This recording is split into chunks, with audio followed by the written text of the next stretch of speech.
Now it's time to discuss about a process of oogenesis. After studying about male reproductive system, we have discussed about a process of spermatogenesis, sperm production. In the similar way, after discussing about female reproductive system, it is time to discuss about a process of oogenesis.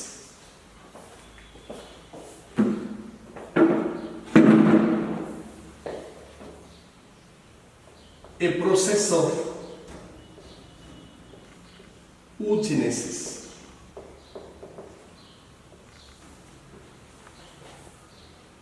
Already we know a process of oogenesis is a type of gametogenesis where haploid egg or ovum, haploid egg or ovum is produced from a diploid egg mother cell, that is oogonium. It is diploid. In ori, this is oogenesis, a process of formation of haploid egg or ovum from diploid oogonium. Plural form oogonia. They are nothing but egg mother cells or ova mother cells. They are diploid in nature and is taking place in ori. And a process of oogenesis is very complicated as compared to spermatogenesis. That process of spermatogenesis starts when the males reach adult age or puberty and is continuously taking place, leading to the formation of sperms. But a process of oogenesis, it starts in embryonic state of that female baby or infant which is developing in the uterus of mother. In that female embryo only, the process starts and it ends. The final step of oogenesis takes place at the time of fertilization. It starts at embryonic state of that female baby in the uterus of mother and ends at the time of fertilization. It is very complicated and lengthy. When that female is there in embryonic state in the uterus of mother, these oogonial cells or egg mother cells, their number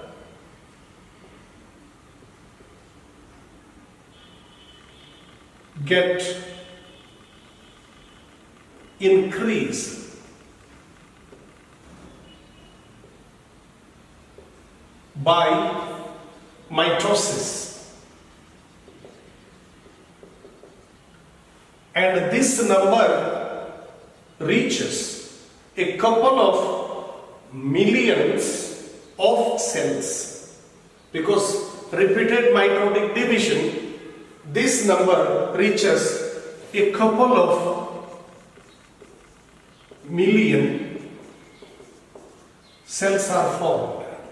Egg mother cells or ova mother cell, they are produced at the embryonic state of females and is under the development in the uterus of mother. At that time only, couple of millions of oogonial cells are produced by meiosis.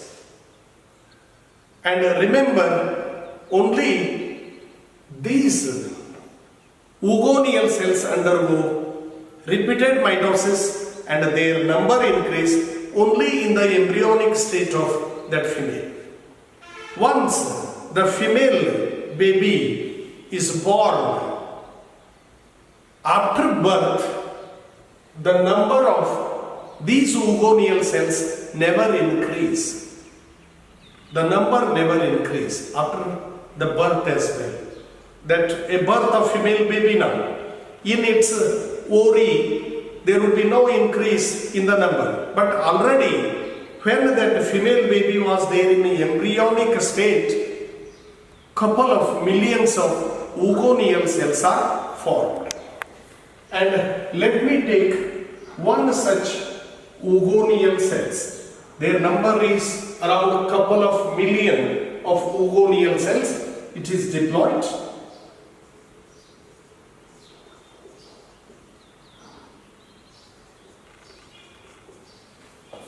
And now the birth of female child took place. In the ovary of that female child,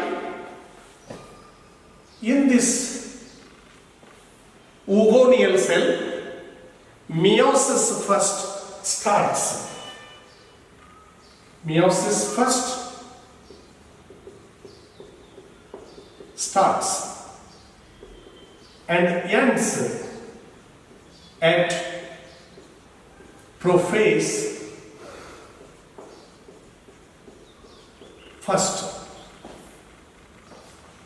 In the ovary of that female child, in oogonial cells, meiosis first starts, but ends in prophase first. That meiosis first never gets completed, but it ends at the prophase first. And that oogonial cell, as meiosis first is not yet completed, so that it remains diploid only. And now this oogonial cell is said to be primary oocyte. Primary oocyte. Remember, after childbirth, after the female childbirth, in its ovary, in all the oogonial cells, meiosis first starts, but ends at prophase first. And now those oogonial cells, they are there in terms of millions. All of them where meiosis first started and ends at stops at prophase first. And such oogonial cells, now they are said to be primary oocytes. And from birth of that female child and up to puberty, these primary oocytes are undergoing degeneration. Their number is decreasing for about 14 to 15 years. From their birth of that female child to its adult age, puberty age, these millions of primary oocytes are there, now they are undergoing degeneration. They are degenerated. And the number remains 60,000 to 80,000 by puberty. When they reach puberty, this number reaches 60,000 to 80,000 for about 14 to 15 years from the birth of female child to its adult age. And starting there were millions of primary oocytes, but their degeneration is taking place in that 14 to 15 years, and their number remains 60,000 to 80,000. And now this primary oocyte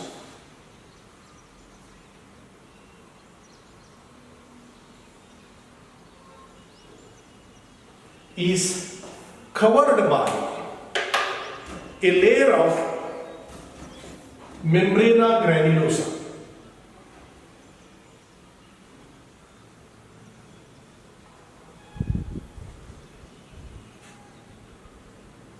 a membrane of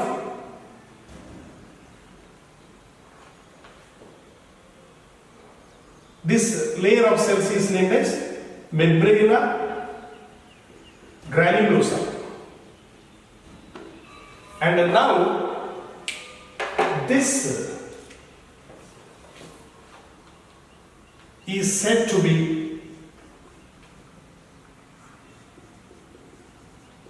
primary follicle. This is primary oocyte. In this primary oocyte, meiosis first started and stops at prophase first.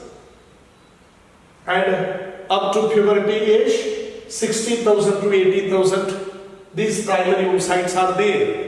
But these primary oocytes are not present naked. They are covered by a layer of cells named membrana granulosa. A single layer of membrana granulosa is formed. Once primary oocyte is covered by membrana granulosa, now it is said to be primary follicle. It is said to be primary follicle. And gradually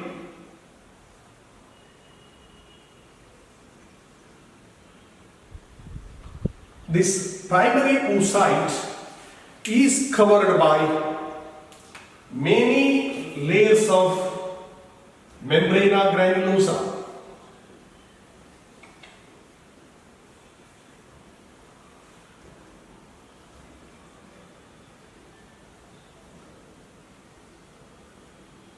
Now it is covered by many layers of membrana granulosa and also a new theca, external cover.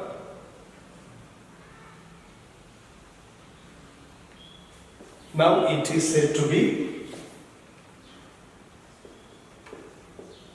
secondary follicle. Now it is said to be secondary follicle. Remember, whether it is primary follicle or secondary follicle, it is having primary oocyte at the center. Whether it is primary follicle or secondary follicle, but primary oocyte, which is diploid in nature, is present. But the difference between primary follicle and secondary follicle is that in primary follicle, primary oocyte is covered by a single layer of membrana granulosa, but in secondary follicle, that primary oocyte is covered by many layers of membrana granulosa and theca. That these are many layers of membrana granulosa and a new cover named theca. But in both of them there is a primary oocyte which is diploid in nature. And gradually what happens, this secondary follicle gets transformed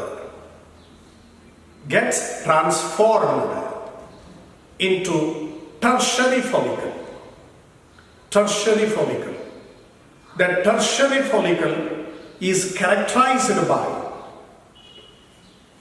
the appearance of one cavity inside. That cavity is said to be antrum. No doubt, many layer membrana granulosa, but this theca, is distinguished into outer theca externa and inner theca interna. That is tertiary follicle as well. What are the extra things in the tertiary follicle?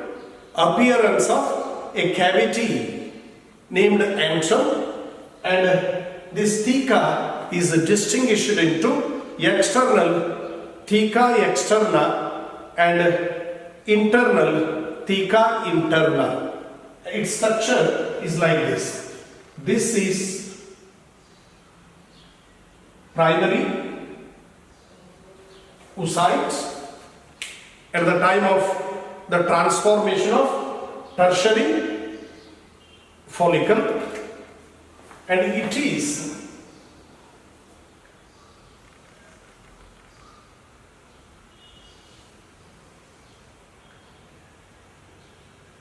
these are membrana granulosa layers.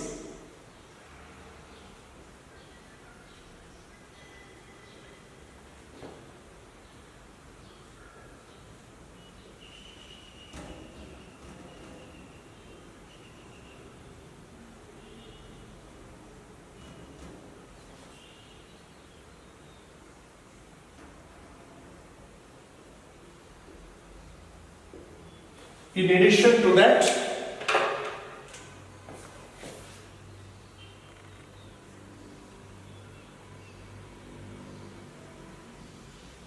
theca interna and theca externa. And here this is the cavity named antrum, and these are the layers. Inside one, theca interna, and outside one, theca externa. The difference is, here just theca, undifferentiated theca is there, but in a tertiary follicle, this is tertiary follicle.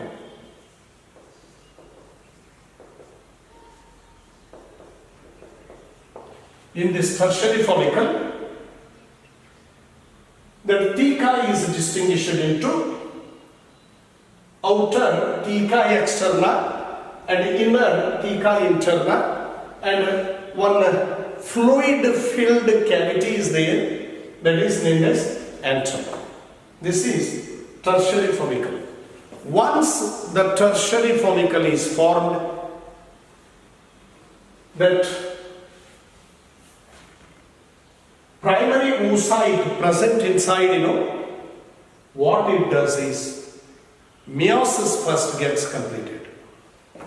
Once the meiosis gets completed, where the formation of two cells from that primary oocyte, leading to the formation of one larger cell, that is secondary oocyte, and one smaller cell named first polar body.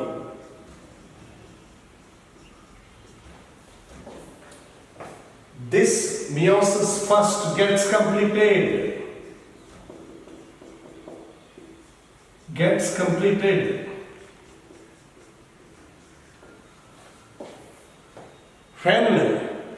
When tertiary follicle is formed.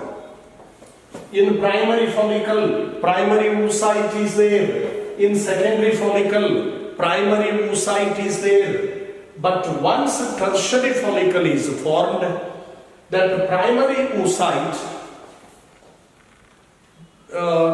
in primary oocyte, meiosis first started and stops at prophase first.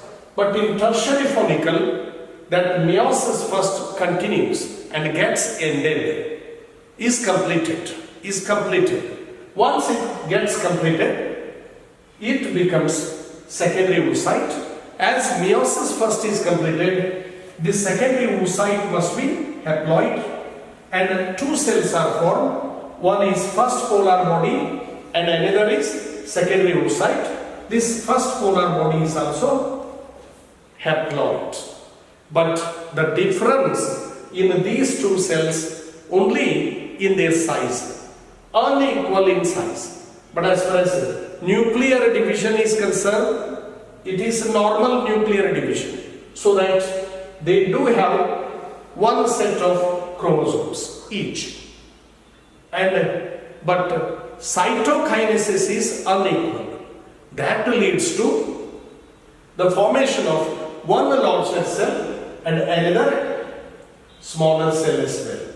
So that this first polar body may take part further in the division, or it may not, it get degenerated. But this functional secondary oocyte, which is haploid, is appeared in this tertiary follicle, and it is haploid as well. And this is secondary oocyte. Remember, in primary follicle and also in secondary follicle, there is a primary oocyte. It is diploid. But in a tertiary follicle, there is a appearance of secondary oocyte, which is haploid. But another cell form, that first polar body, they may remain and get divided or may get degenerated. This is about tertiary follicle. Gradually, this tertiary follicle gets matured, completely formed. Once it is completely formed, in which that secondary oocyte is there, that is covered by other membranes like zona pellucida, vitelline membrane, and corona radiata. These are the layers formed around this one. That is in a matured Graafian follicle, a completely formed Graafian follicle. And this completely formed Graafian follicle takes place at puberty age, adult age. That adult age starts when the females reach 14 to 15 years. At that time, this tertiary follicle becomes matured and becomes Graafian follicle. Let me draw the structure of that Graafian follicle.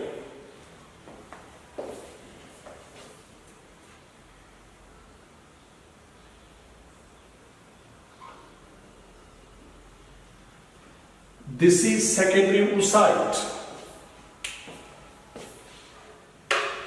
and is covered by its plasma membrane. Next to plasma membrane, there is a vitelline membrane, and next layer is zona pellucida, and that zona pellucida is covered by elongated celled corona radiata.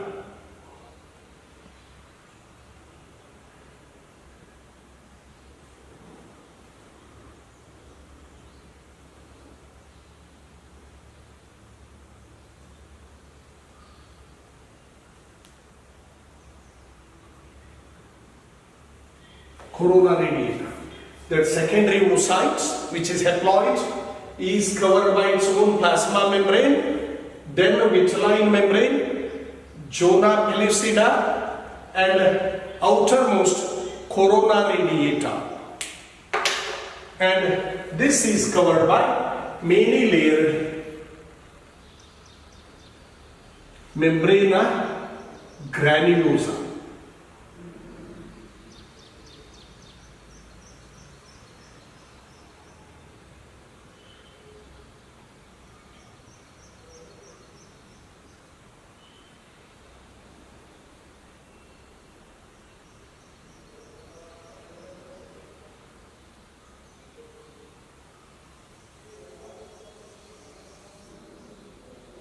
Many layered membrana granulosa.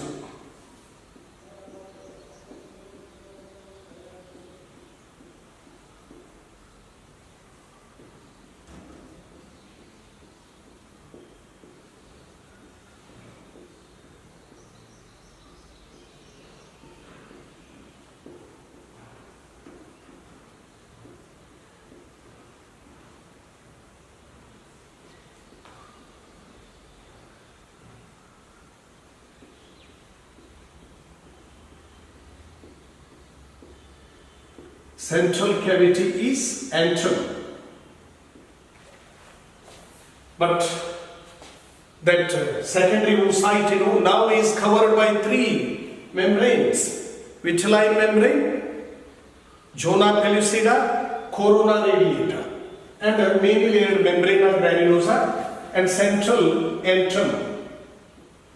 And now two theca, one is theca interna, another is theca externa. Theca interna is a cellular layer. This is theca interna, is cellular layer.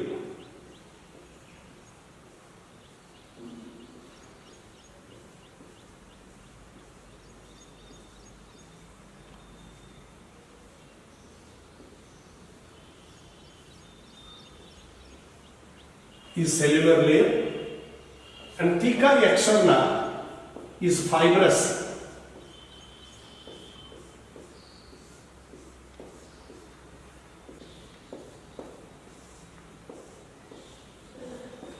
See here, outer theca externa and internal theca interna, cellular layer, and central cavities antrum. And here that secondary oocyte is having many membranes. This is secondary oocyte present in this matured Graafian follicle. This is Graafian follicle.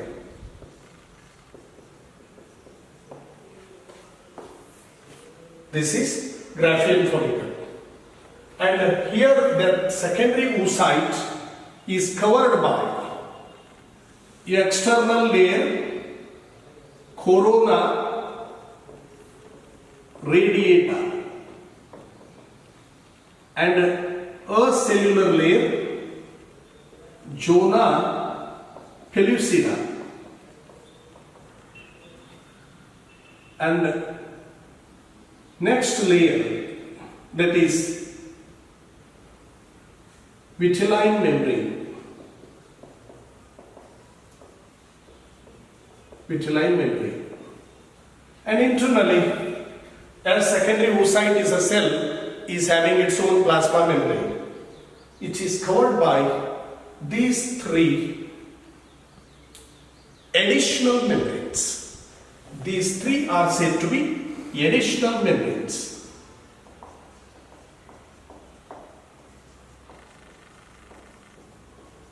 Additional membranes. Once in NEET, the question was asked, which of the following is odd one out? They had given corona radiata, zona pellucida, vitelline membrane. Fourth one is plasma membrane. Remember, odd one out is plasma membrane because it's a primary membrane, is a membrane of a cell. But these three are additional membranes. In addition to plasma membrane, these three are there: corona radiata, zona pellucida, vitelline membrane. So that these three are additional membrane. Plasma membrane is a membrane of a cell. So that which is odd one out? Plasma membrane. Because these three are additional membranes. And this is a Graafian follicle. They may ask with the neat label diagram, describe the structure of Graafian follicle. Graafian follicle is a matured Orion follicle in which that the secondary oocyte, remember that secondary oocyte after meiosis II directly becomes ovum or egg. It means in Graafian follicle that egg or ovum is developed. Graafian follicle is having the central cavity. That central cavity is named as antrum. It is said to be antrum. And that antrum is filled with liquor folliculi. Is filled with liquor folliculi.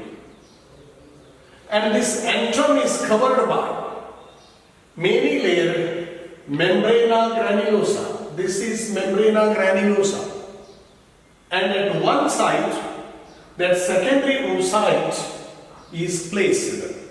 But here, that the secondary oocyte is covered by three additional membranes, named outer corona radiata, middle zona pellucida, and inner vitelline membrane, in addition to plasma membrane of secondary oocyte. And once Graafian follicle is completely formed, this produces the hormone estrogen. It produces estrogen. Remember, once the estrogen is produced by Graafian follicle, that creates secondary sexual characters in case of females. That creates secondary sexual characters in case of females. What are those secondary sexual characters? Those are feminine voice. Voice becomes smooth, melodious. Feminine voice. And enlargement of pelvic region. Pelvic region gets enlarged. And next one is enlargement of breast, mammary glands. These are secondary sexual characters in case of females. They are introduced by this estrogen during the formation of first Graafian follicle. And remember, its development takes place around 14 days of menstrual cycle.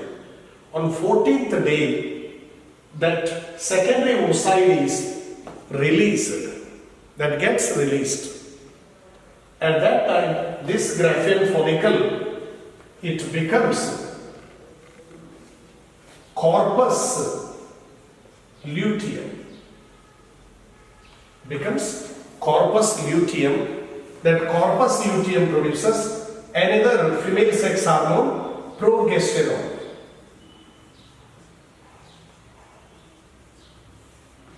Another hormone named progesterone. And this progesterone and estrogen, these two are the female sex hormones. There are two female sex hormones and one male sex hormone, that is testosterone. And estrogen is produced by Graafian follicle, that induces secondary sexual characters in case of females, like feminine voice, enlargement of pelvic region, and enlargement of breast. And on 14th day of menstrual cycle, that secondary oocyte is released, and this empty Graafian follicle becomes corpus luteum, that produces progesterone. This is another female sex hormone, and that helps for the wall thickening in uterus to receive future embryo. To receive future embryo. And this progesterone plays very important role in pregnancy period, gestation period, where continuously this hormone is secreting, and in the uterus that wall is properly maintained by the progesterone. That's why progesterone is otherwise said to be pregnancy hormone. Which of the following is a pregnancy hormone? Progesterone as well. But I have explained about Graafian follicle, but to have continued with a process of oogenesis, and the secondary oocyte present inside, that is released from that. This is secondary oocyte. From this secondary oocyte, it undergoes meiosis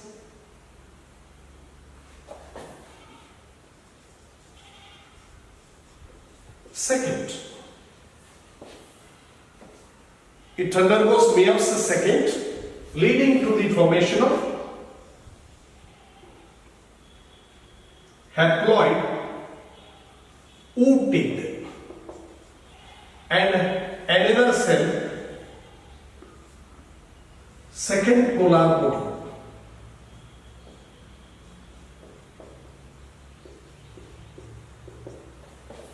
Remember, this meiosis second takes place when a sperm touches the secondary oocyte. It undergoes meiosis second, leading to the formation of ootid and second polar body. Ootid directly becomes ovum. This is ovum. And here no metamorphosis like in spermatogenesis, where spermatid metamorphosed into sperm during the process named spermiogenesis. But here no such metamorphosis. Ootid directly becomes ovum. But that meiosis second is taking place at the time of fertilization. At the time of fertilization, even not only secondary oocyte undergoes meiosis second, even this first polar body may undergo meiosis second, forming two polar bodies. Here two polar bodies, here one. Totally three non-functional polar bodies. But one functional ovum at the end of oogenesis. Remember, in spermatogenesis, from one spermatogonial cell, we do get 4 haploid sperms. But during the process of oogenesis, from one oogonium, we do get just one ovum, because where 3 non-functional polar bodies are formed and they get degenerated. By this, a process of oogenesis ends. It was started at the time of embryonic development of female in the uterus of mother, ends at the time of fertilization when they reach puberty, adult age. And during that, many follicles and oocytes are formed. That is about a process of oogenesis. Let us discuss one more time about a process of oogenesis. A process of oogenesis is a type of gametogenesis where haploid egg or ovum is formed from diploid oogonium in ori. And it is very complicated, and the process starts at embryonic stage of that female up to at the time of fertilization. When that female embryo is developing in the uterus of mother, in that ori of embryo, oogonial cells undergo mitosis, leading to the formation of couple of millions of oogonial cells. And this is by mitosis. The number reaches around millions in the ori of that female embryo that is developing in uterus of mother. And only during that embryonic stage only, the number gets increased and reaches millions. And these oogonial cells never undergo division and increase after the birth of that female baby. Only during its embryonic state, their number is increased. And now, those oogonial, after birth of female child, in its ovary, there are couple of millions of oogonial cells are there. And in all those oogonial cells, meiosis first starts and stops at prophase first. And all those oogonial cells, now they are said to be primary oocytes. They are diploid because meiosis first is not yet completed. It just started but stops at prophase first. And now this primary oocyte is there from birth to adult age of that female baby. From birth to its adult age, they are there in primary oocyte stage. It means meiosis first started, stops at prophase first. But from birth to adult age of that female, degeneration of those primary oocytes is taking place, and their number remains 60,000 to 80,000 from their birth to puberty age. And these primary oocytes, their number is around 60,000 to 80,000. All of them are covered by a layer of membrana granulosa. That primary oocyte is covered by a layer of membrana granulosa. Once the primary oocyte is covered by a membrana granulosa, now it is said to be primary follicle. Once many layers of membrana granulosa with new theca is formed around primary oocyte, now that is said to be secondary follicle. Whether it is primary follicle or secondary follicle, in which primary oocyte is there. And now the cavity appears in the secondary follicle named antrum, and then theca is distinguished into external theca externa and internal theca interna. Now that secondary follicle becomes tertiary follicle. Once the tertiary follicle is formed, that primary oocyte which is present undergoes that meiosis first gets completed.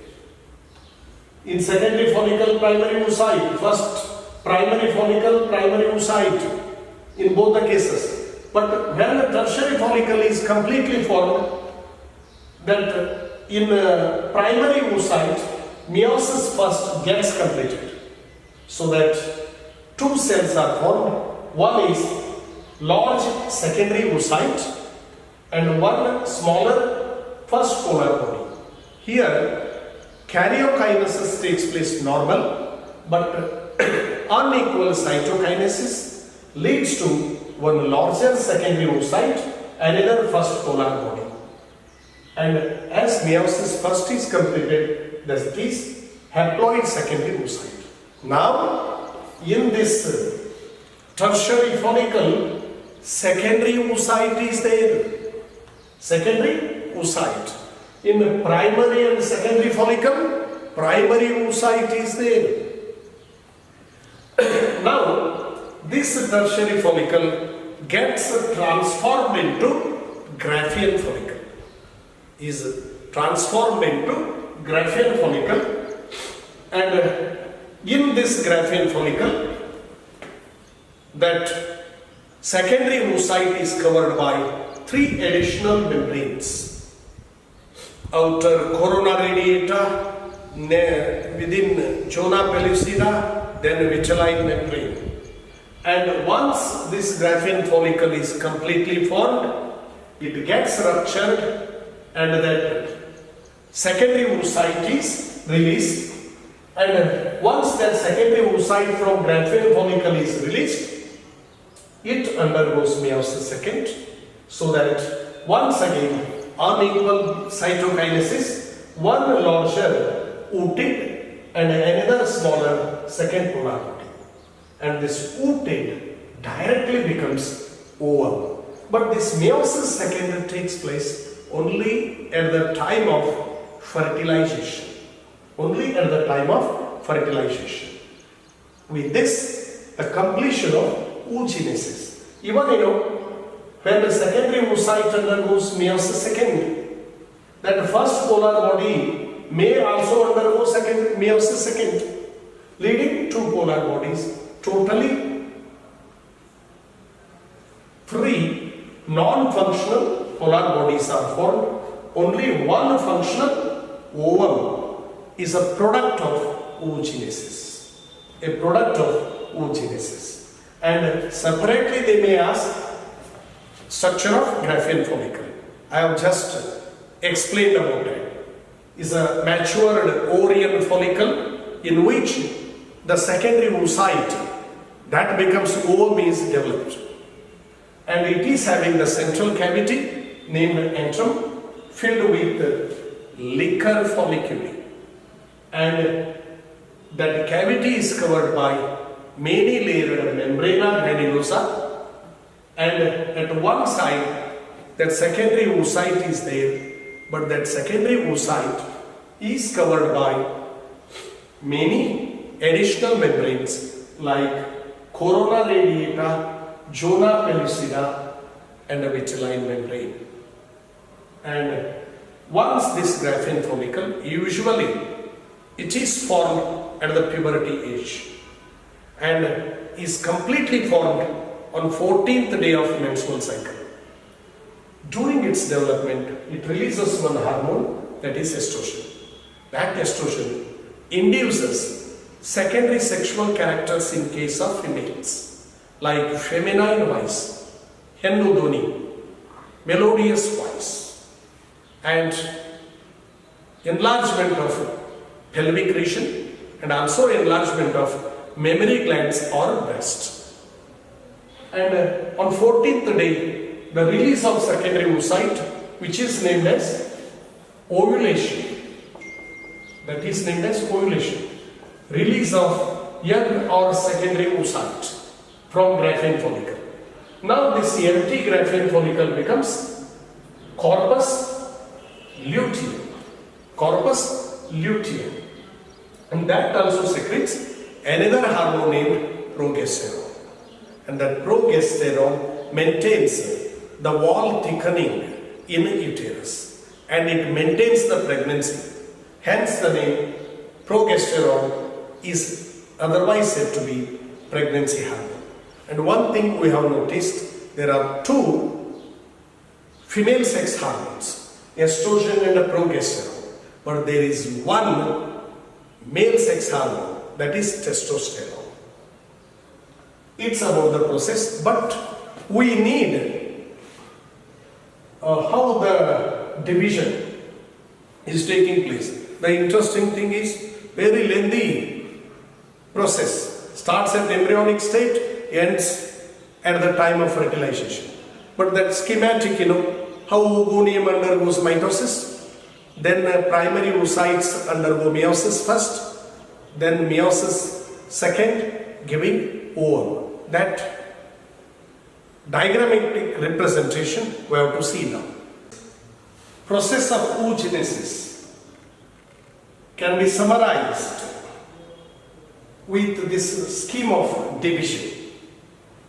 That oogonium, in embryonic state of that female undergoes mitotic division, the number is increased and becomes millions. And now, when the birth takes place, meiosis first starts and stops at prophase first, and all the oogoneal cells are named as primary oocytes. And these primary oocytes, where meiosis first completes, from this primary oocyte, we do get one secondary oocyte, larger cell, and another first polar body, which is smaller, due to unequal cytokinesis. And the secondary oocyte and also first polar body undergo meiosis II. From the secondary oocyte, we do get a large oocyte and a second polar body. And from this first polar body, two more polar bodies are formed. These three are non-functional and get degenerate. And this haploid oocyte directly becomes ovum or egg. This is the scheme. And from birth to puberty, that primary oocyte will form and it becomes secondary oocyte. And in adult reproductive life, those secondary oocytes can undergo meiosis II, that is at the time of fertilization, become oocyte, and oocyte directly becomes ovum. But in this birth to puberty, once the primary oocyte is formed, that will be there in primary follicle, and primary follicle becomes secondary follicle. In these two primary oocyte will be there, and this secondary follicle becomes tertiary follicle. Once it becomes tertiary follicle, this meiosis II takes place. At that time, now meiosis first gets completed. Primary oocyte becomes secondary oocyte. This is the scheme which I have drawn, but I have explained the whole lengthy process as well.